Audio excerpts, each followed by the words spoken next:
শাসকের হুমকির মাঝেও সভা হলো। বাম প্রার্থীকে জয়ী করার আহ্বানও জানানো হলো সেই সভা থেকে। বিরোধীরা, বিশেষ করে বামেরা যাতে প্রচার না করতে পারে সেই জন্য ময়দানে শাসকরা বিভিন্ন জায়গায় চলছে আক্রমণ।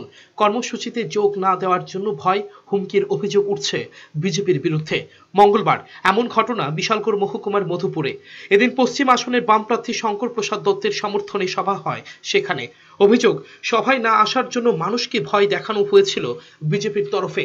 এ অভিযোগ, সভাস্থলের চারপাশে গেরুয়া শিবির লোক জমিয়ে রেখেছিল।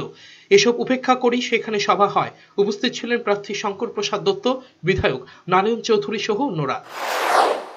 এবং আমরা দেশের মানুষের জন্য ভালো কাজ করব।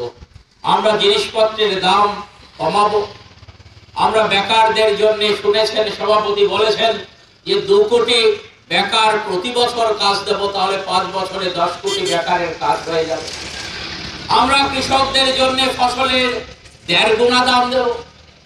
দুর্নীতি যা আছে সব বন্ধ করব। যত কালো টাকা আমাদের দেশ থেকে বিদেশে চলে গেছে, এই সব কালো টাকা আমরা দেশে ফিরিয়ে নিয়ে আসবো এবং প্রত্যেকের ব্যাংক অ্যাকাউন্টে আমরা 15 লক্ষ টাকা করে জমা করব।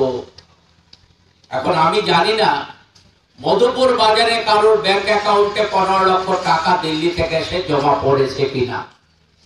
যদি জমা পড়ে আমি খুশি হব। পড়েছে এমএলএ সাহেব আপনাদের এখানে? সন্ত্রাসকে উপেক্ষা করে বুক চিতিয়ে লড়াইয়ের ময়দানে মানুষ। এই সাহস আগামীতে অন্য বার্তা বহন করবে মনে করছেন রাজনৈতিক মহল। ব্যুরো রিপোর্ট, চ্যানেল 3 রাত।